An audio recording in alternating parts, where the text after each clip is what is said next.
ይህ ልጅ ቀጣፊ ነው። በሴቶች ደካማ ጎን እየገባ ሴቶችን ጴንጤ ያደርጋቸዋል። የኔ ቆንጆ የኔ የውበት ልክ ውበት ባንቺ ተደምድሞ አለቀ። ግን ማን እንደፈጠረሽ ታውቂያለሽ? በዛሬዋ ቀን ብዙዎች ሰይጣንን በልባቸው የሚያነግሱበት ቀን ነው ይባላል። ስልጣኔ ይመስላል ቫላንታይን ኃጢአት ነው። ህፃናት ልጆችን ለዝሙት ንግድ ማዘጋጀት። ከምሩን ነው ግን ይሄ ዘማሪ እንደዚህ የሆነ ያለው። ጌታ ሆይ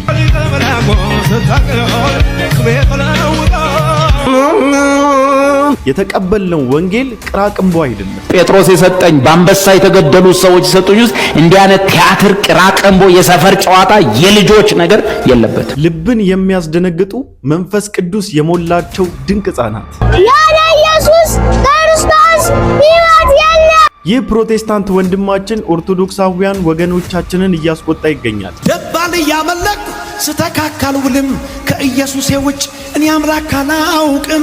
ከሞተልኝ ሌላ ክብር የሚቀርብለት በአንድ ቃል ልግለጠው ሌላ ሁሉ ጣዖት። በዘመናት መካከል ጽኑ አቋሟን ይዛ የቀጠለችው ቃለ ሕይወት ቤተክርስቲያን ሐሰተኛው ቤኒንን ተቃውመዋለች። ጤነኛ አስተምሮ የሌለው ሰው ስለሆነ የምንቃወመው በዚህ ምክንያት ነው። ነገር ግን እግዚአብሔር በምህረቱ ባለጠጋ ስለሆነ ምህረቱ ብዙ ነው፣ ምህረቱ ብዙ ነው፣ ብዙ ነው፣ ብዙ ነው፣ ምህረቱ ብዙ ነው፣ ብዙ ነው። ሰላም እንዴት ናችሁ? ነው ወንድማችሁ ጂምቤሪያው ነኝ። ዛሬም እንግዲህ እንደተለመደው በቆንጆ ቪዲዮዎችና በአስተማሪ ቪዲዮዎች ሰዓትና ጊዜን ጠብቄ ከች ብዬላችኋለሁ። ሁላችሁም እንደተለመደው ቪዲዮን ከመጀመራችሁ በፊት ላይክ እያደረጋችሁ ቪዲዮን ጀምሩ። ሰብስክራይብም ያላደረጋችሁ ሰዎች ሰብስክራይብ እያደረጋችሁ ቤተሰብ ሁኑ። ወዳጅነታችሁን አጠናክሩ። በዛሬው በጥያቄ ቻሌንጃችን አንድ ክርስቲያን ቫላንታይን ዴይ ወይም ደግሞ የፍቅረኞችን ቀን ማክበር አለበት ብላችሁ ታስባላችሁ? አዎ ካላችሁ ለምን ማክበር እንዳለበት ምክንያታችሁን አስቀምጡ። አይ ደግሞ ብላችሁ ካላችሁ ለምን ማክበር እንደሌለበትም አሲ ክርስቲያን የተረዳችሁትን መረዳት ኮሜንት ሴክሽን ላይ አስቀምጡልን። ታዲያ ይህንን ስታደርጉ ጨዋነት በተሞላና በጣም ዋይዝ የሆኑ ወርዶችን እየተጠቀማችሁ ጌታ ኢየሱስ ዘመናችሁን ይባርክ። ቀጥታ ወደ ቪዲዮአችን። ስልጣኔ ይመስላል ቫላንታይን አይደለም፣ ኃጢአት ነው። አቤት በማይመለከተን የዴይ ብዛት ቫላንታይን ዴይ የምናምን ዴይ ተብሎ እኔ ምንም ብዙ ተቃውሞ የለኝም። ማክበር የሚፈልግ ሰው ማክበር ይችላል እንደሚመለከተው። ነገር ግን የቫላንታይን ዴይ ተብሎ የሚደረግ የእርኩሰትና የግልሙትና የኃጢአት ቫላንታይን ዴይ ተብሎ የዝሙት ኃጢአትን ማስፋፋት፣ ህፃናት ልጆችን ለዝሙት ንግድ ማዘጋጀት፣ በፍጹም ያለ ጊዜያቸው ያለ ዕድሜያቸው ላልተገባው ውርጃ፣ ለደም ማብሰስ፣ ለግልሙትና ጽድቅ ለሌለበት ህይወት ልምምድ ውስጥ እንዲገቡ ስልጣኔ መስሎን የምናደርጋቸው ነገሮች እናቶች ነገ እጅግ በጣም ብዙ ዋጋ ያስከፍለናል። ዛሬ ቆም ብለን ልናይ ይገባል። ንገሯቸው፣ ለልጆቻችሁ ንገሯቸው፣ ለህፃናት ልጆች ንገሯቸው። ገና ነው ይሄ ነገር፣ አሁን እናንተን አይመለከትም በሏቸው። ዛሬ ላይ ድሮኛ ባደግንበት አስተዳደግ አይደለም የኛ ልጆች እያደጉ ያሉት።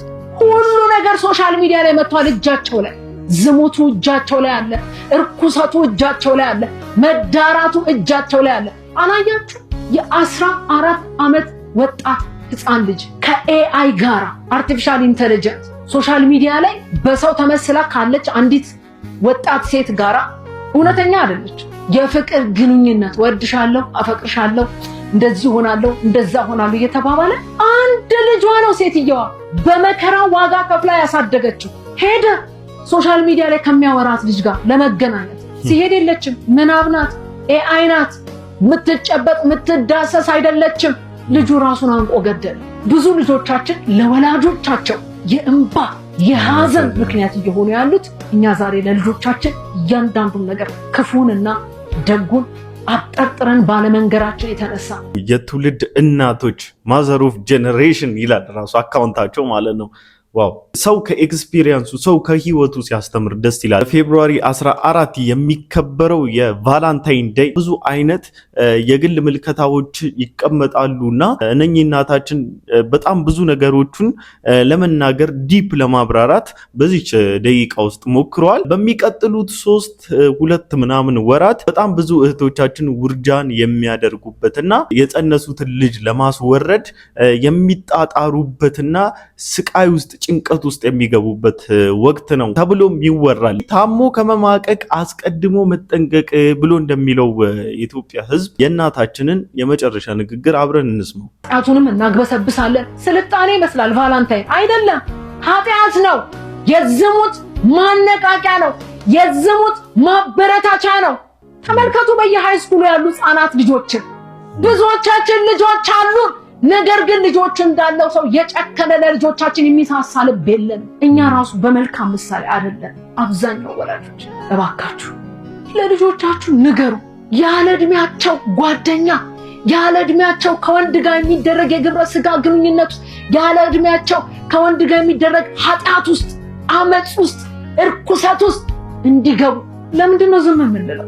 ለልጆቻችን የከበረውን ከተዋረደው መንገር አለብን። ኤሊ እኮ ልጆቹን ሀይ ስላላለ ነው በእግዚአብሔር ቤት መሰዊያ ላይ ቁጭ ብሎ አንገቱ ተቀንጥሶ የሞተው።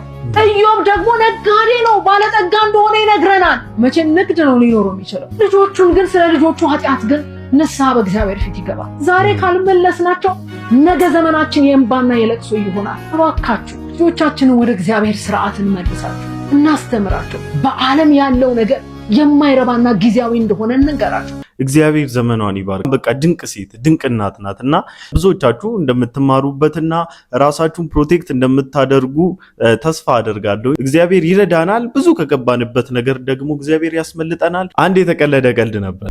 ቫላንታይን ዴይ ምንድነው? እኔ በውልዶርሴ የሚመጣብኝ ሰው አልወልድም፣ ግን በሱ የመጣ ጉርጓድ ገባው ማለት ነው። ቫላንታይን ዴይ ማን ነው የሚያከብረው? ምኑ ቫላንታይን ዴይ ማን ነው የሚያከብረው? እግዚአብሔር ነው ማለት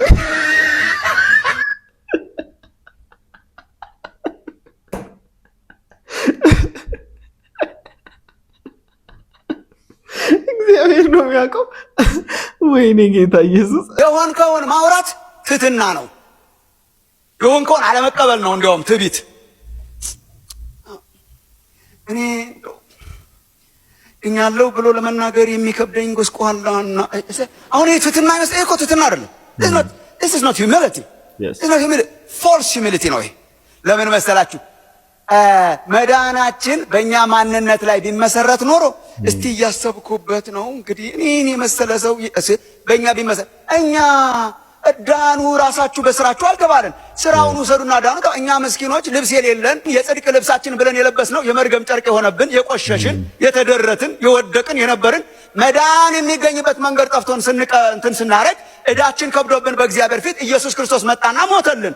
መሞቱን ዜና ሰማን። ሞቶልሃል፣ እዳህን ወስዶልሃል፣ ያንተን መርገም ጨርቅ ወስዶልሃል፣ የእርሱን የጽድቅ ልብስ ልበስ የሚል ዜና ሰማን። መጣንና በነፃ ወሰድን ማለት ነው። በነፃ መጣንና መዳናችንን ወሰድን፣ ምንም ሳንከፍል ምንም ሳንሰራ። እዚህ ነው ወገኖች፣ ምንም ሳንሰራ። ይሄ ምን ይባላል? ጽድቅ። አንድ ኃጢአተኛ ከቆሻሻና ከኃጢአት መጥቶ ለመዳን ምን ላድርግ ሲል በክርስቶስ ኢየሱስ እመን። በቃ ልውሰድ። ውሰድ። ወሰዱ ሲል ምን ሆኗል? ዳነ።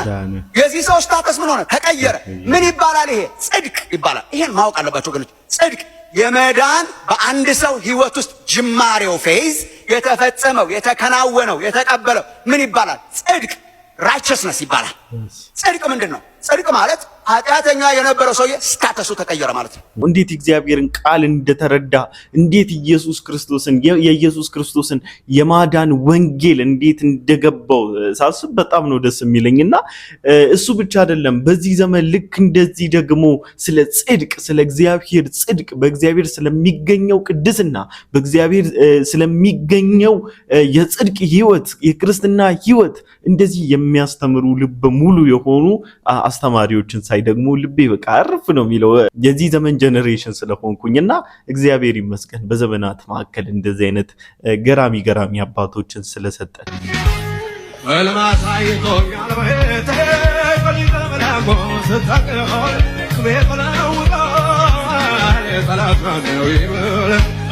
በእናቴ ማህፀን ሲመርጠኝ በሰላም ነበር ወደደኝ። ማነው ከግዛቱ የሚነቀንቀኝ? ፍጥረት ሁሉ ሰንጎት ይዋል አንዴ ቪዲዮን እዚህ ጋር አቆመዋለሁ። በምን አይነት ዜማ ነው ሲዘምር የነበረው በማለት ዜማውን በማበላሸት ይህን መዝሙር ብዙ መድረክ ላይ ተዘምሮ አይተናል። ዘማሪው ሲዘምርም ተመልክተናል። ብዙ የመድረክ ስቴጆች ላይም ሲዘመር ሰምተናል። መዝሙሩ ከፈጠነበት አስተካክሎ መዘመር በሚቻልበት ሰዓት የመድረክ ድምቀት ለመፍጠር ብሎ የተጠቀማቸው ሲስተሞች እጅግ በጣም አይመጡንም፣ ያስጠላሉ። ይህን ቪዲዮ እንደምትመለከት ስለማምን ከቻልክ አስተካከል። የአምልኮ ነፃነት የሚባለው ነገር በጣም ብዙ ክራይሲስ ውስጥ ከቶናል አይደለ? በጣም ብዙ ውድቀቶች ውስጥ ከቶናል። እንደውም በሶሻል ሚዲያ ላይ ከምንነቀፍባቸውና ወንጌላውያን አማኞች ወይም ደግሞ ፕሮቴስታንቶች ተብለን የምንጠራ እኛ ከምንነቀፍባቸው ነገሮች መሃል የመዝሙሮቻችን ይዘት አዘሴም ታይም በዛው ደግሞ ሰዎች የተለያየ ሲቹዌሽን ውስጥ ሆኖ የተለያየ ሃይማኖት ውስጥ ሆኖ ልባቸው የሚረሰርስበት ከጭንቀቶቻቸው የሚረጋጉበት ድካማቸው የሚያርፉበት የተለያዩ ድንቅ ድንቅ ዝማሬዎችም እንዳሉ እኔ ሳልሆን በጣም ብዙ ሰዎች ምስክሮች አሉና ልክ እንደዚህ ደግሞ በመድረክ ላይ አንዳንድ አላስፈላጊ የሆኑ ፐርፎርማንሶች ከአይድል መለስ ያሉ ልምምዶችና ሙከራዎች ባይደረጉና ከተደረጉም ደግሞ ሚዲያ ላይ ባታወጧቸው ደስ ይለኛል። ግን ስለ አንድ ዘማሪ ብቻ አይደለም የምናገረው። በተለያየ አይነት ስታይል ለማምለክ ለማገልገል የሚሞክሩና የሚጣጣሩ በጣም ብዙ ዘማሪዎች እናያለን። ቦታው ራሱ ለእንደዚህ አይነት ጭፈራ ለእንደዚህ አይነት እንቅስቃሴ የሚጋብዝ አይነት ቦታ ስለሆነ ማለት ነው። ከቦታው ነው፣ ምንም ማድረግ አይቻልም። ደባል እያመለክ ስተካከል ውልም ከኢየሱስ ውጭ እኔ አምላክ አላውቅም። ከሞተልኝ ሌላ ክብር የሚቀርብለት በአንድ ቃል ልግለጠው ሌላ ሁሉ ጣዖት። የመጣው ብቻውን የምን 44 ነው። አንድ ቀንም አውደ ምሕረት ላይ አቡነ ተክለ ሃይማኖት አምላክ ናቸው ወይም ደግሞ ድንግል ማርያም አምልኳት ወይም ደግሞ አቡነ ገብረ መንፈስ ቅዱስን አምልኩ የሚባል ትምህርት ሰምተን አናውቅም። እኛም እኮ አልፎ አልፎ ነው እንጂ የሰማነው ሰምተን አናውቅም። በተግባር ነው ያየነው። ማርያምን ካላወቁ መሰረቱ ተናግሯል። ማርያም ከሌለች ጌታ የለም። ጌታ ከሌለ ደግሞ ስላሴነት የለም። ስላሴነት ከሌለ ደግሞ እግዚአብሔር የለም። እግዚአብሔር ከሌለ ደግሞ ዓለምም የለም። ስለዚህ ዓለም የምትድነው በወላዲተ አምላክ ምልጃ በጌታ ቸርነት። ከአምላኬ ውጪ ሌላ አላውቅም ብሎ ሲል ያኛው ወንድማችን አሜን ከሚለው በላይ የፍጥረት ሁሉ መዳኛ ናት ወይም ደግሞ አዳኝ ናት ብሎ ሲናገር አሜን ብሎ ካጨበጨበው በላይ የሚያሳስብ ሰው አለ? ተው እንጂ ወንድሜ ተው እንጂ። ልንደረድርልን እንችላለን። የእውነት መጽሐፈ ዚቆቻችሁን እኮ ልንደረድርላችሁ እንችላለን። ታምረ ማርያም እንደዚህ ነው። ታምረ ማርያም ገጽ 29 መቅድም ነው እንደዚህ የሚለው እመቤታችን ማርያም በፍጥረት ሁሉ አንደበት ትመሰገናለችና የቤተ ክርስቲያን ልጆች ለእናንተ ለኃጢአን መድኃኒታችሁ ስለሆነች አክብሯት፣ በጎ አገልግሎቷም ለሚያገለግላት ዋጋውን ትሰጣለች። ሳትጠራጠሩ በፍጹም ልባችሁ እመኑባት፣ እሷ መድኃኒታችሁ ናትና። በስዕሏ ፊት ስገዱ፣ ለስዕሏ ያልሰገደ ግን ከቆመበት ቦታ ይጥፋ፣ ስም አጠራሩም አይተው። ይህ ጣዖት አምላኪነት ነው። ይህ ጣዖት አምላኪነት ነው። ማርያም ነፍሴ ጌታዬና መድኃኒቴን ታከብረዋለች አለች እንጂ በየትኛውም የመጽሐፍ ቅዱሳችን ክፍል የእግዚአብሔር ቃል ማርያምን መድኃኒት ብሎ ሲያስተምር አንመለከትም። በፈጣሪ ፋንታ ተፈጣሪ ማምለክ ጣዖት አምላኪነት ነው። ከዚህ በፊትም እንደዚህ ብለን አንብበንላችሁ ነበር። ኬት ከታምረ ማርያም አስተማሪያችሁ መምህራችሁ በነበረው ቃለ መጠየቅ ደግሞ እንዲህ ብሎ የቤተ ክርስቲያናችሁን የአስተምህሮት ቁመና ተናግሯል። አንድ ነገር ልንገርህ፣ ማርያም አምላክ ናት። ይሄን ታምናለህ? ርዕሳችን ስላልሆነ አልገባበትም እንጂ ብዙ ማውራት እንችላለን። አይደለም ግን አይሰጥም ስላልከ ነው። አይሰጥም ስላልከ ነው። ቆይ ወደ ሐሳቡን እንምጣና መጽሐፉ እንኳን ይደግፈናል። ወደ ሐሳቡን እንምጣና ይደግፈናል።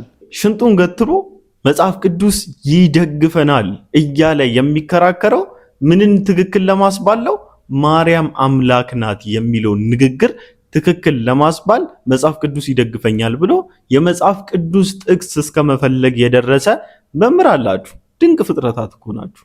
የእሾህ አክሊል ባናቱ ላይ የደፋ ለሰው ልጅ ሲል መከራን እየተቀበለ መርቆሪዎስ ሆይ ትሉት አልነበረ እንዴ? እዚህ ጊዜ የካቲት ገጽ 144 ይሁን አይ ቲንክ እንደዛ። ተው እንጂ ወንድሜ ናቲ ወንድማችን እንዴት ነህ? አለው እግዚአብሔር ይመስገን። የኔ ቆንጆ የኔ የውበት ልክ ውበት ባንቺ ተደምድሞ አለቀ። ግን ማን እንደፈጠረሽ ታውቂያለሽ? ማያውቅ ሰው አለ ማን እንደፈጠረው? ብዙ ዲፕ አንደርስታንዲንግ ምናምን የለውም። አንቺ ግን ግዴታ ያስፈልግሻል። ምክንያቱም ለምንድን ነው እግዚአብሔር አምላኩ እንደዚህ ያሳመርከኝ? ይህንን ውበትሽን ሊያበላሽ ማለት ነው። አጋንንት ምን እንዳደረገ ልንገርሽ። ከእግዚአብሔር ለየሽ። በምን ብትይ ሔዋንን አስቷል። ኃጢአት ወደ ምድር ገባ። በእውነት እኔ እኮ በጣም የሚገርመኝ ታሪክ ነው። ሁሉም ኃጢአት ሰርተዋል፣ የእግዚአብሔር ክብር ጎሏቸዋል ይላል። እግዚአብሔር መገኘት፣ እግዚአብሔር ግሎሪ በጠቅላላ ጎደለ። አንቺ ይህንን ውበት ይዘሽ ሰሪሽን እንዳታውቂ ሰሪሽ ጋር እንዳትኖሪ አጋንንት በመሃል ገብቶ ልባችን ሐሳብ አሳወረ። ምንድነው ደግሞ የምሰራችሁ ካልሽ በልጁ በክርስቶስ ኢየሱስ እግዚአብሔር በላከው ካመንሽ ውበትሽን የፈጠረሽ ወደ ባለቤትነቱ ወደ እግዚአብሔር ትመለሻለሽ። አንቺ ልብሽን ከፍተሽ ወደ ክርስቶስ ኢየሱስ ስትጠጊ እግዚአብሔር ይቀበልሻል። የኢየሱስ ደም ከኃጢአት ሁሉ ያነጻል።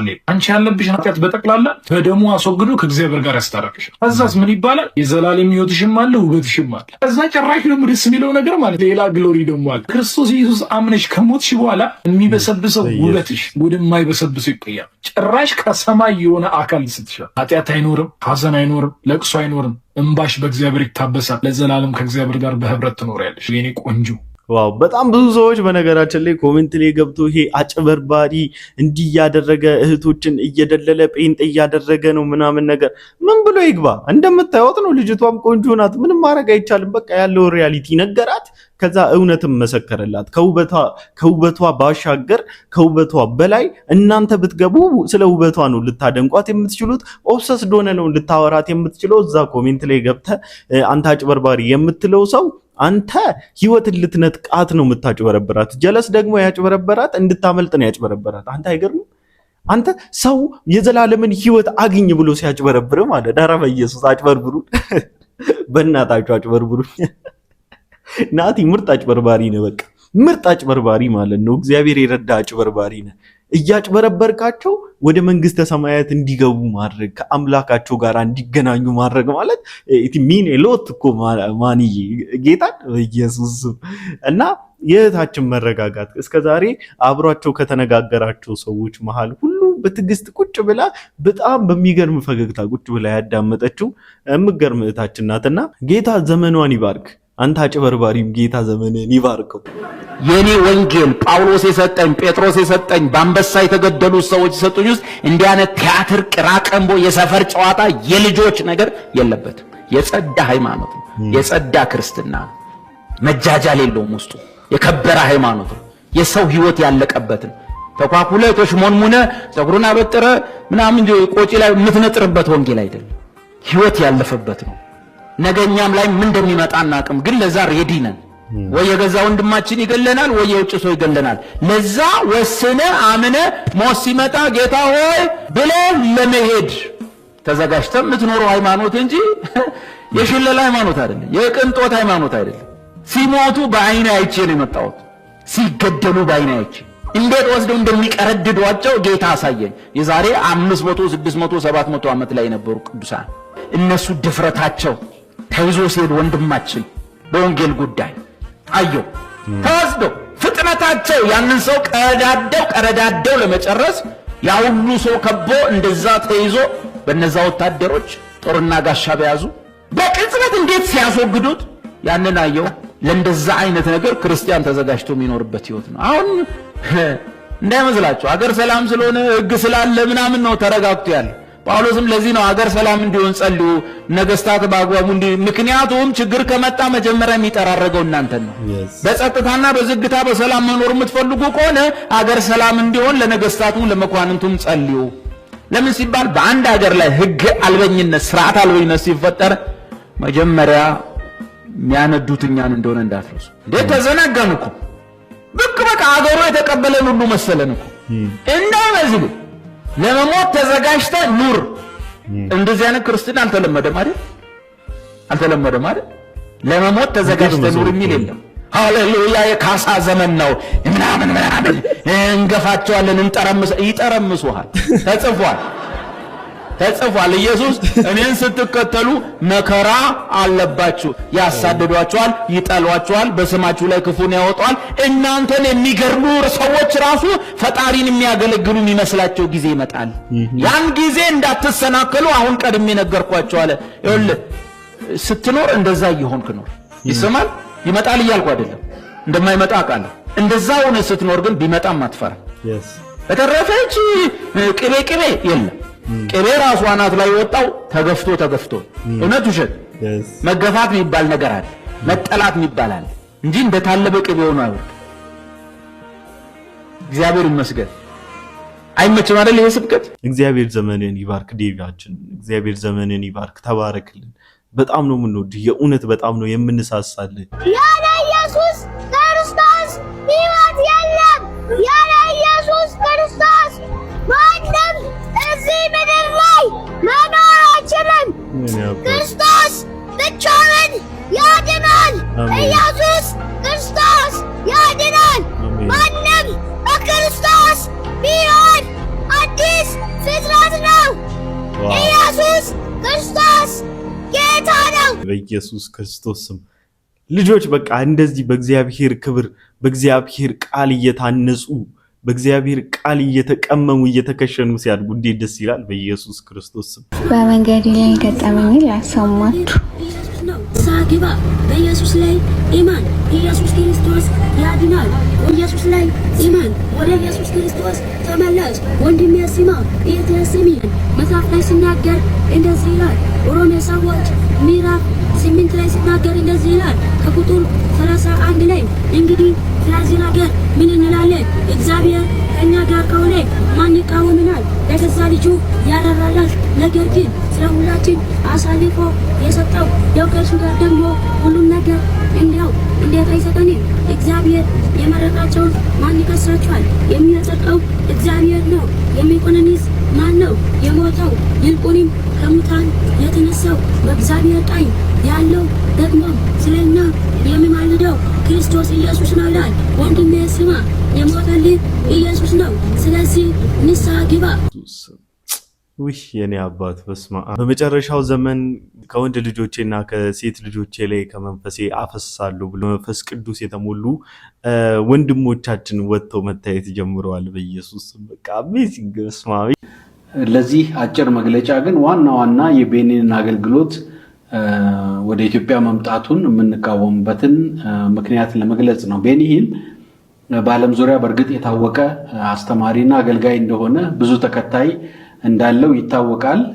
ነገር ግን አገልግሎቱ ብዙ ጥያቄዎች ያሉበት ነው። እነዚህን ቀለል ባለ በአራት ሐሳቦች ለመግለጽ ሞክራለሁ። ቤኒን የብልጽግና እና የጤና ወንጌል እና የቃል እምነት እንቅስቃሴ አራማጅ ነው። እነዚህ በጣም አደገኛ የሆኑ ትምህርቶች እንደሆኑ ነው በቃለ ሕይወት የምናምነው። የብልጽግና ወንጌል በዋናነት የሀብትና የጤና ወንጌል ወይም ስብከት ሊባል የሚችል ነው። የክርስቶስን መስቀል ክርስቶስ በመስቀል ላይ ያደረገውን የመዋጀት የመቤዠት ስራ አሳንሶ ሀብትና ገንዘብ ጤና እንድናገኝ ነው ዋናው የሚል የክርስቶስን የመስቀል ስራ በመስቀል ላይ የተሰራውን ስራ አሳንሶ አኮስሶ የሚያቀርብ አስተምህሮ ነው። ጌታ ኢየሱስ ክርስቶስ የመጣበት ዓላማ ትልቅ እንደሆነ የሰው ልጆችን ለማዳን እንደሆነ ከጤናና ከሀብት የበለጠ ሰፊ የድነት ስራ እንደሰራ መጽሐፍ ቅዱስ ያስተምራል። ይሄንን አሳንሶ የሚያቀርብ ስለሆነ ነው አንደኛው የቤኒንን አስተምሮ የምንቃወመው። ሌላው ከጤና ጋር በተገናኘ መታመም የእምነት መጉደል ነው፣ ጤና ከሌለ እምነት ልክ አይደለም ብሎ የእምነት ደካማዎች ጉዳይ እንደሆነ አድርጎ ነው የሚያቀርበው። ይሄ ደግሞ ከመጽሐፍ ቅዱስ አስተምሮ ጋር የሚጋጭ እንደሆነ ስለ ህመም፣ ስለ በሽታ፣ ስለ ፈውስ መጽሐፍ ቅዱስ የሚያስተምራቸው ነገሮች ቢኖሩ ይሄ ግን ፈር የለቀቀ አስተምሮ ስለሆነ ይሄን የሚያስተምርም ስለሆነ በዚህ ምክንያት የቤኒን መምጣት ጤነኛ አስተምሮ የሌለው ሰው ስለሆነ የምንቃወመው በዚህ ምክንያት ነው። ሁለተኛ ቤኒን የታወቀው ትልልቅ የፈውስ ክሩሴዶችን በማድረግ ነው። በጣም በትልልቅ አደባባዮች በቴሌቪዥን ብሮድካስት በተደረጉ ትልልቅ የፈውስ ክሩሴዶቹ ይታወቃል። ብዙዎች እንደተፈወሱ ቢነገርም